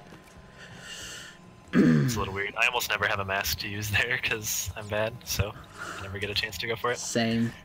This gem is another gem like the green gem where you wait to grab it because it's easy to just run through it and not pick it up. Yes, I've seen it happen to people before. Right in front of you. Yeah, it spawns literally right in front of you, so it's easy to run through it before it is, like, and, you can pick it up. Vicarious Visions was nice enough to add an end portal at the end. In the original, you had to actually jump back to the portal. They added an end portal right there, which is pretty nice. So here, I'm actually going to go to Rolling Stones before I go to Native Fortress, for invincibility purposes. What's interesting about Road to Nowhere, actually, I just remembered this. If you were to grab that gem at the very end and then backtrack to the first portal, there'll be another gem sitting there, but it still just counts as one gem when you leave. I didn't know that. Unfortunately. Yeah, Mateus posted a video of him seeing that. I don't think I ever tested it myself. I'm pretty sure he just I had no idea like, that was a thing. That's pretty cool to know. It's just, it spawns too at both of the boxes. But yeah, so like I said, the reason I entered this level before Native Fortress was so I can leave this with 2 masks and get invincibility at the start of Native Fortress. And that invincibility is very, very good. So I like to leave this level with 2. Make sure you don't get mask form, by the way. Here. Before the TNT. Yeah, I didn't. Ooh, that's not good. I messed up the whole thing, so I won't get invincibility at the start of Native Fortress. Damn. That was awkward. Normally you could like damage abuse off, like run into the plant and it'll snipe it, and I messed it all up. So that's fine. Hey. Oh well. Native Fortress starting with the mask form is really, really cool. I've done it once and it was amazing. You like don't really ever get a chance to do that besides in this category, I believe. Yeah, I wish you could do it 80%, it'd be awesome, but yeah. Hogwild takes your masks, so you can't. Yeah. And then 105, you're doing relics along the way, and yeah, it's not optimal to do it because the relics take away your masks too. Yep. And you can't keep them through it. The way relics and masks interact is very strange. Yeah, it didn't work like that in the original, which is unfortunate that it works like that in this. Like, if you enter a relic with 2 masks and don't get hit once, you can leave with 2 masks, but if you get hit once, you lose both of them for some reason. It's pretty interesting. I didn't realize. Okay, that's kind of cool. Like, if you enter with no masks and you finish the level with 2, you still leave with none, because you entered with none. Keyblade, you should do plat relics besides the lab. The lab is bullshit, so... don't worry about the lab plat relic. It's The lab plat relic actually requires cycle manipulation that time trialers do to actually do it. You can do it. It's just really hard. It's really hard without manipulating anything. You can manipulate the cycles if you really want it, which I did, but it's not worth really. Yeah, no. I'm convinced that the level was different when they set the times. And it was either that or it was a typo or something like that. It had to be because it's kind of... changed.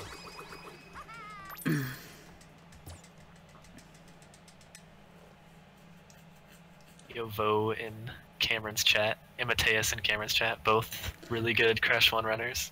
Yeah, you guys should come over to Cold Ones Inc. Watch the rest of the run.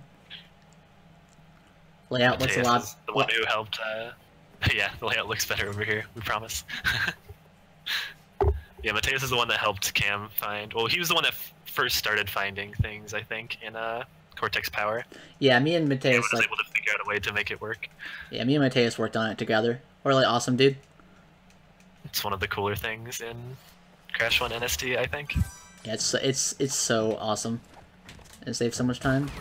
Normally I would get mass form there.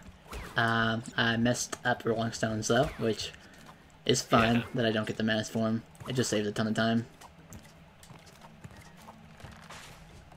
The cycles are a tad different here.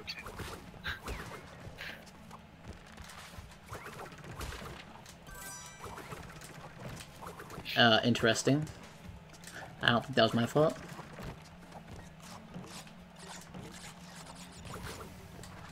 Hopefully this Native Fortress goes better than the first pass.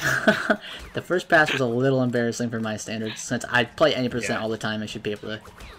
Oh, whoa, that was a weird fall. I didn't see that till just now. Yeah, it was extremely weird, actually. I don't care that I took damage there, because there's no mass form here or anything to get, so I'll just take damage to go through this quicker. I didn't really want to take damage that second time, but I didn't know what the fire cycle was on, so I just went.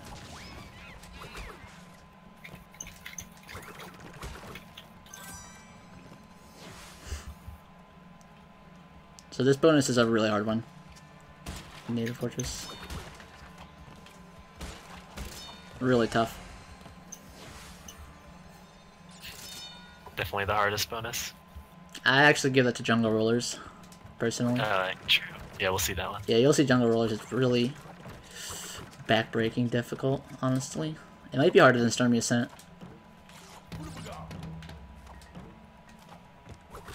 Have we talked about Stormy Ascent yet? No, I mentioned there was a DLC level, but I didn't name it. Yeah, Stormy Ascent is a DLC level. It was original in the original game, but it was cut due to being too hard. But they added it in this game for DLC, and it's a requirement to get the gem for it in this category. It's a really cool level in all gems. In 105, it's actually really annoying, but in this category, it's pretty fun.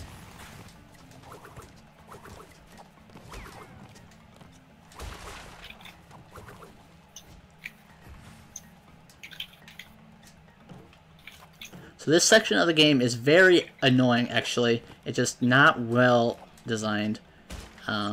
Getting these boxes up in the clouds. There's no super fast... This is the most consistent way to get these boxes for me. Bouncing on that thing and trying to get them is really annoying, so I just do it like that.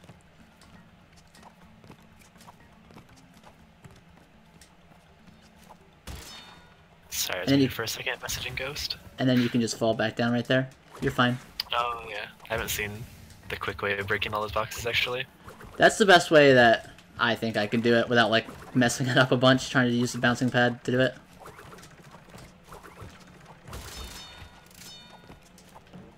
That was a pretty solid Native Fortress, besides not getting the mask form at the beginning, I think. Yes, that was very good. The mask form would have sped it up some more, but... well, I even spun, like, 2 boxes on the right. That was interesting.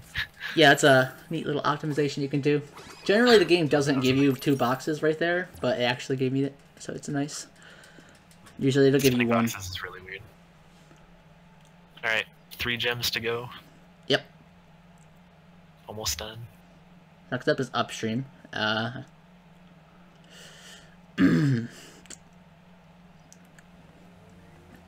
It's a pretty cool level to get the gem in. I don't remember if I have 2 masks or not, because the invincibility is good here at the beginning.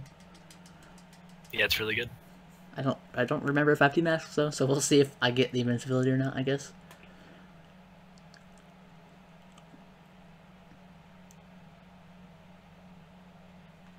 No, okay. I didn't think so. So if you have invincibility here, you don't have to wait on this bonus token. And then you can make this leaf jump really easily. I find the leaf jump kind of hard after getting the bonus token, so I don't go for it if I have to actually wait on the token.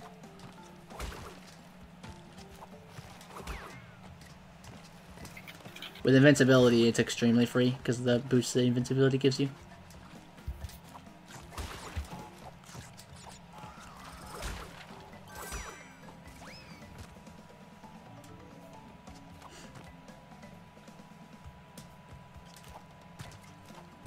But we can grab this invincibility, which isn't great, but it's not bad. You can just kind of jump down here and grab this one box under this gem path. Yeah, they had one box down there. It's great. You can walk through that plant without taking damage. This bonus is pretty cool with the way box breaking works. You can actually just jump like that and break them.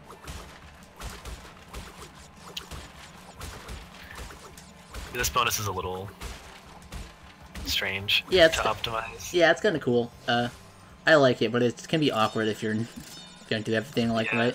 And you can actually run off this. You can also spin as you're running across the boxes and they can break, but it's a little strange. I think it might be the fastest way to do it, but... Yeah, I mean, it probably is. The way boxes break when you spin while running on them is a little strange sometimes. As long as you do it fast enough to where you can run off the platform onto the leaf, that's, like, what you want to aim for. So you don't have to wait on the cycle. But I'm sure you can do it faster, the bonus itself. Yeah. It's definitely one of the more awkward bonuses, though. Yeah, it can be awkward to do fast if you don't really understand box physics. Oh yeah, we have another donation. Hang on. Oh hell yeah. Manny had to take his spot back. He donated $5, and hell it says, yeah, I wasn't gonna do this, but that leaderboard looked so empty without me. So let me actually move you up there finally. Sorry it took me so long. So this is Jungle Roller. This is the last level before Stormy Ascent. So we got the Great Gate skip. We didn't have to go back there. Yeah, I should have 2 masks entering this level at least, which is really helpful. Yep. Be careful not to grab that relic because that takes away your masks. Yeah, I am really good at grabbing that relic. Also the one in Rolling Stones. That's like hidden behind boxes. Yeah, if you actually run into the relic, it's kind of funny. It just takes away your mask form. Yep. I think if you restart, you end up not having... Yep. Oh, I see the mask form. But I don't know if you have 2 masks again, or I'm not sure how I'm it not works. sure. I've never tried that. So yeah, now there's a green gem, and you can get the 3 boxes that were not reachable before.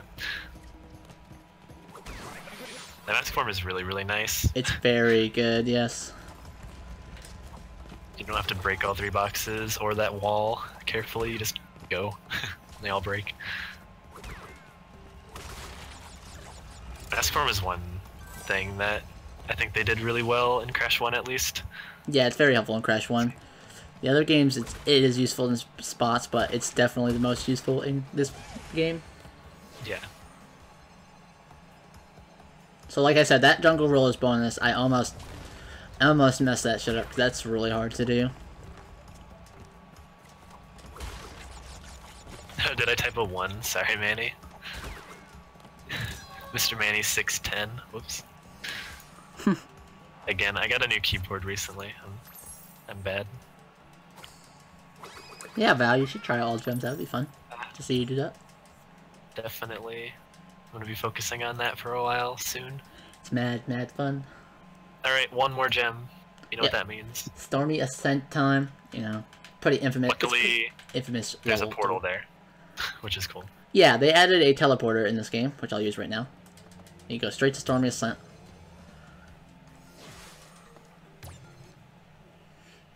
Amazing. If that wasn't there, we'd have to like. We'd probably The route would be entirely different without that teleporter.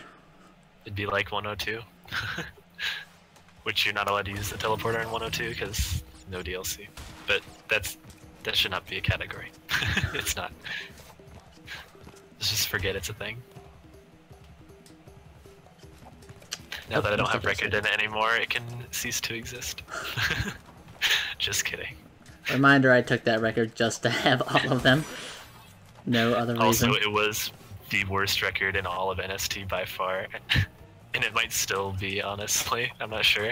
Yeah, my one is bad. Besides like the full trilogy categories, it's probably the least optimized category in all of NST. Yeah, mine is really bad. You could run 105 instead and just play Stormy Ascent. The only reason to play 102 is if like you don't have the DLC, but most people have it. Which that's the reason it's there, is in case there's people who don't want to spend $3 for one level. And it was also there before like Stormy Ascent was released, so it was like the only way. Right. Yeah. Stormy Ascent wasn't released until like a month after the game came out. Yeah. I want to say. I think it was in July that it came out. So they're already like 102 already existed. I want to take damage off this guy. This level's a lot like Slippery Climb. I took damage off that guy because that invincibility is not good in the slightest.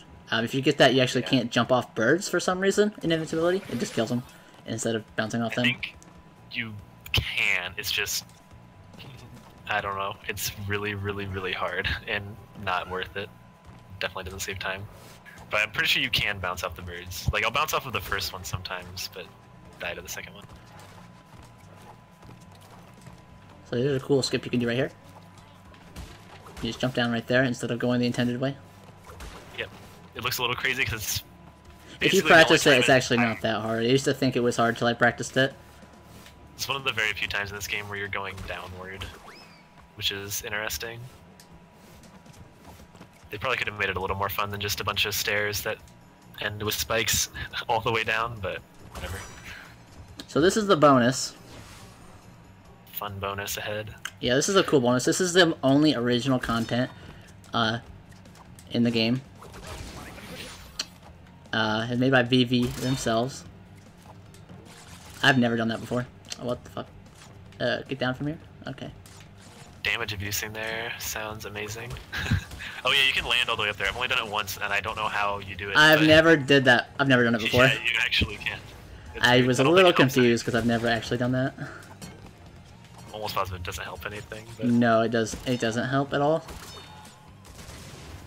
So, I assume if you have 2 masks, you could also damage abuse off of the TNT that triggers the exclamation box and freeze the 2 bouncing. Yeah, but you wouldn't because of that other damage abuse I do to not wait on the... I was saying if you had 2 masks, maybe. Yeah. But it's hard to get 2 masks there. Also, it's somewhat risky to play the rest of this level without any more masks, because the level gives you no more masks from here on out. And there's a part that's pretty hard to not get hit on, because of the way the spikes are. I'm gonna tug the forwardmost part of the wall to try and avoid the spike hit boxes. It's the best way I've found. What? I'm excited. It just went... The stairs. Oh yeah, yep, stairs are fun in this level. That was not my fault. That just literally went down, and it shouldn't have. Sometimes you'll start sliding before the stairs actually flatten, for some reason. Sometimes the other way around happens too. You're able to jump even when it's a slope, which when it works that way, it's kind of nice. But yeah, that's a thing that can happen in this level. The stairs can just be not nice. That's what makes me not like 105. That was my fault. Okay, let's just die a bunch at those stairs apparently, because it's apparently the hardest part of the level. Yeah, I always wait 1 extra cycle there because I'm bad and don't want to go fast. Yeah, that totally. Both those deaths are totally. Well, the first one wasn't my fault, but the second one definitely was. Yeah.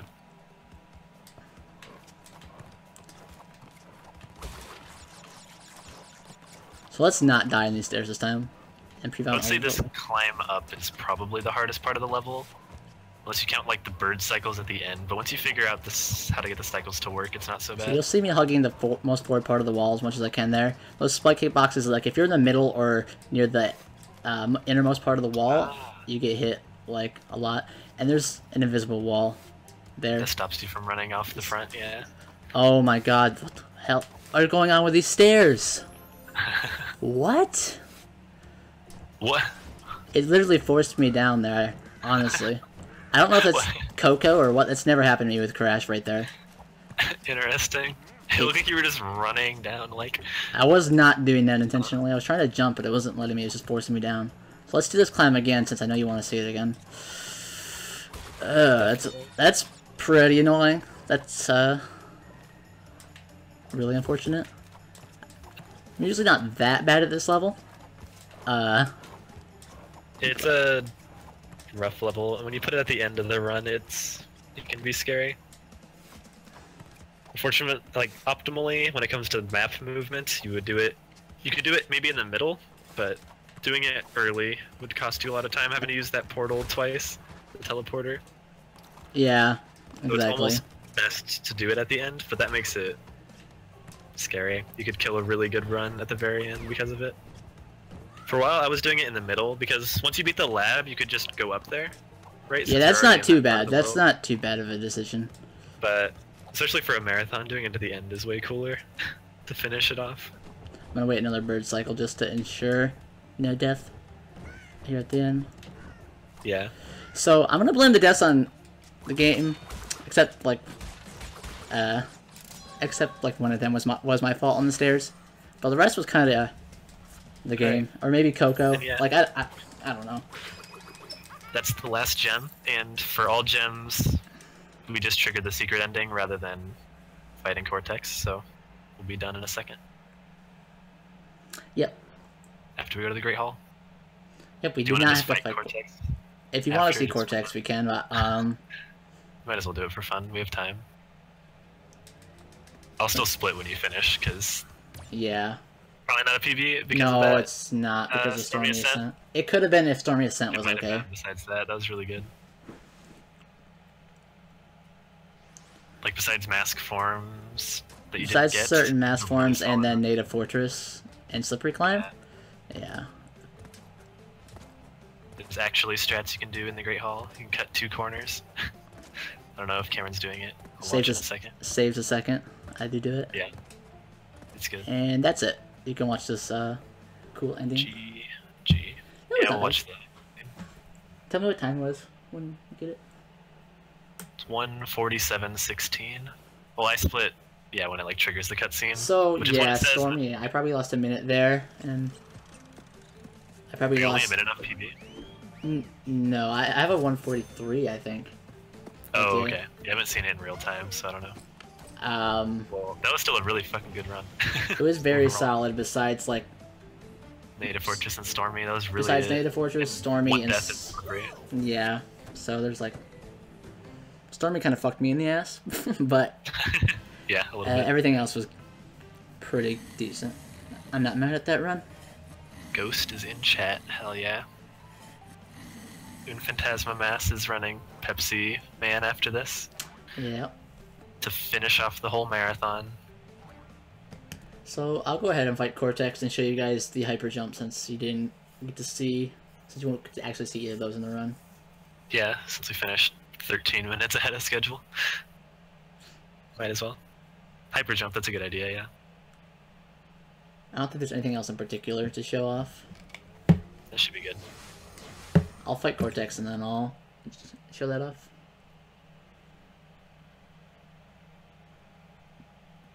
I see pack attacks in the chat. I like that. It's actually, It's Joester's emote.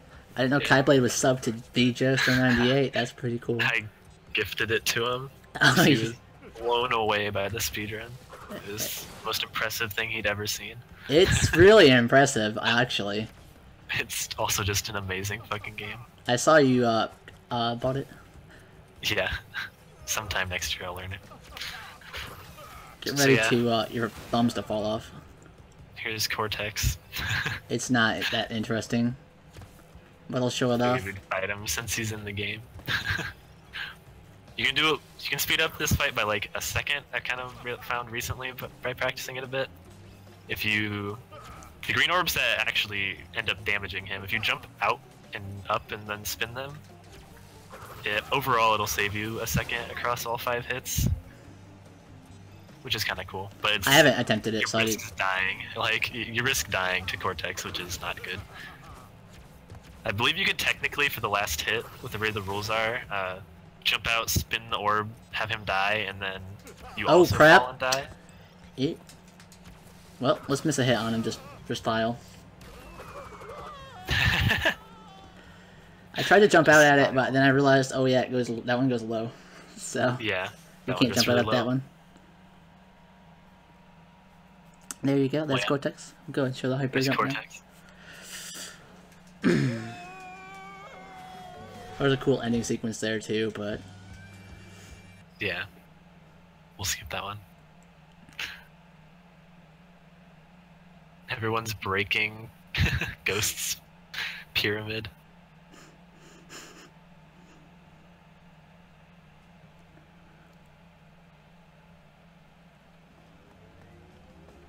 Mateus is asking, when is OG Crash 1 from no. you? That's your answer? No. Sometime next year, but only 100%. Yeah, maybe sometime, but game is hard as balls, man. So I'm gonna grab the relic here because it's the easiest way to do this. Because it actually gives you a mask right before it.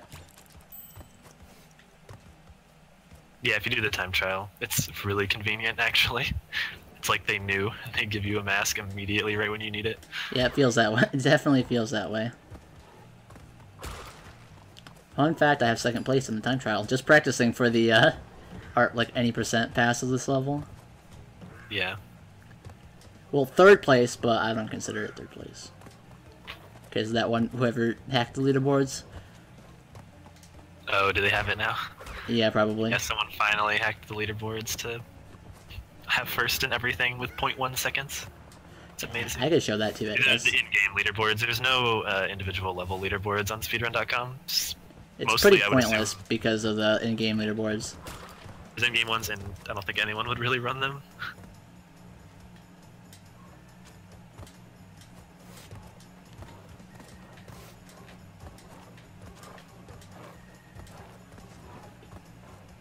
Alright, he's almost to the part where he'll be doing it.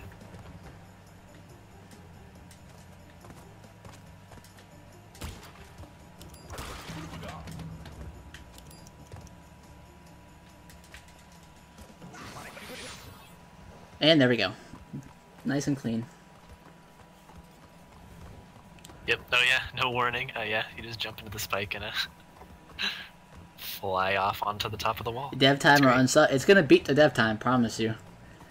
I don't know what dev time is, but I know it's gonna be better than it. Oh yeah, without a doubt. It's like the one cool trick, but you can only really do it in any %. It's only good in any %. At 105% during the Relic Pass, you could do it as well. Yeah. But it's only 2 useful. Too bad it's not useful in all gems, really. Yeah, it's really tough in 90% too, because you need a mask, and the last mask you can have is from... drop down right onto the portal. Last mask you can have is from, I can't think of the name right now. Toxic Waste. So you have to get a mask all the way through High Road. Yeah, through Pinstripe, through the High Road, and then to that point of the level. Can be a task, for sure. And then you have to actually not mess up the trick. It takes a lot of practice to get consistent at it, for sure. But once you know it, it's pretty good. Well, that's Crash. That's Crash 1 NST All Gems. Thanks for having me on. It was really fun. Yep. That was awesome. Glad I could commentate with you. Sad we couldn't race, but yeah, it's all good. Let's race at SGDQ somehow. Let's get in. That would be awesome. Okay. All right, so we have Ghost up with Yep. With Pepsi Man next.